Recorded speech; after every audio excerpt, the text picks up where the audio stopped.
Special report है budget special. दुनिया में चल रहे युद्धकाल और डोनाल्ड ट्रंप की टैरिफ वाली धमकी के बीच सबकी नजर इस बात पर थी कि सरकार के बजट में होगा क्या। सरकार के सामने इंटरनेशनल से लेकर घरेलू फ्रंट तक चुनौती है। सवाल ये था कि सरकार कैसे अपने बजट में इन संकट का समाधान करेगी। बजट का अभी विश्लेषण चल रहा है। एक्सपर्ट ये देख रहे हैं कि अगले वित्त वर्ष में इसका असर क्या और कितना रहने वाला है।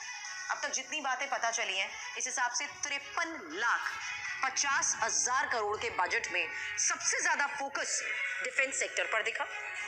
इसके अलावा इंफ्रास्ट्रक्चर, हेल्थ और किसानों के लिए कई योजनाएं, जिनका कहीं ना कहीं उन राज्यों से भी कनेक्शन है जहां कुछ महीने बाद विधानसभा चुनाव होने वाले हैं।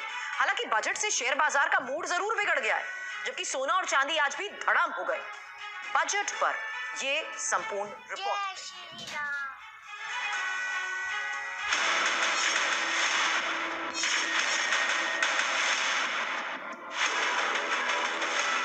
माननीय अध्यक्ष महोदय, वर्ष 2026-27 के लिए बजट प्रस्तुत करती हूँ।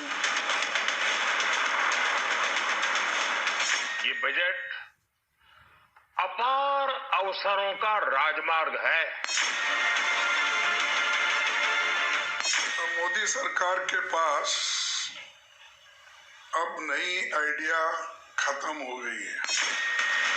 वित्त मंत्री निर्मला सीतारमण ने अपना नवा बजट पेश किया, जिसे विकसित भारत का विजन बताया जा रहा है।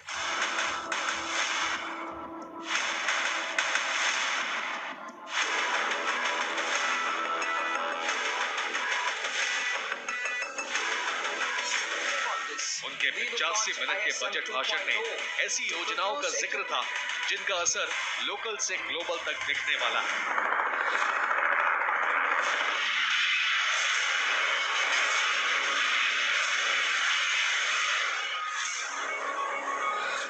सरकार की नजर में रिफॉर्म एक्सप्रेस पर सवार भारत के इस बजट में सबके लिए कुछ ना कुछ है। आर्थिक, शिक्षा, स्वास्थ्य, सुरक्षा और कृषि के साथ चुनावी चुनौतियों का भी ख्याल रखा गया है। 2026-27 के लिए रक्षा बजट बढ़कर लगभग 8 लाख करोड़ हो गया है। पिछली बार के मुकाबले ये बढ़ोतरी 1 लाख करोड़ से ज्यादा है। इस बजट में रक्षा क्षेत्र के लिए 7.85 लाख करोड़ रुपए का प्रावधान किया गया है। यह आवंटन पिछले वर्ष की तुलना में 15% से भी अधिक है। यानी इस बार भी केंद्रीय बजट का सबसे बड़ा हिस्सा रक्षा मंत्रालय को मिला है। देश में 7 नए हाई स्पीड रेलवे कॉरिडोर बनाने का ऐलान किया गया है। रेलवे के लिए 2.78 लाख करोड़ रुपए की घोषणा हुई है, जो अब तक सबसे ज्यादा है।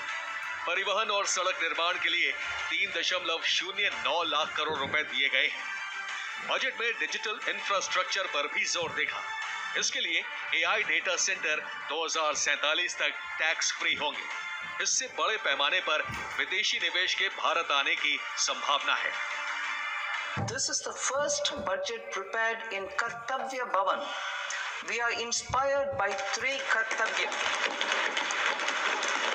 डेडिकेटेड फ्रेट कॉरिडोर, देश भर में वाटरवेज का विस्तार, high speed rail corridor, tier 2 और टियर 3 शहरों के विकास पर विशेष ध्यान और शहरों को मजबूत आर्थिक आधार देने के लिए म्युनिसिपल बॉन्ड्स को बढ़ावा।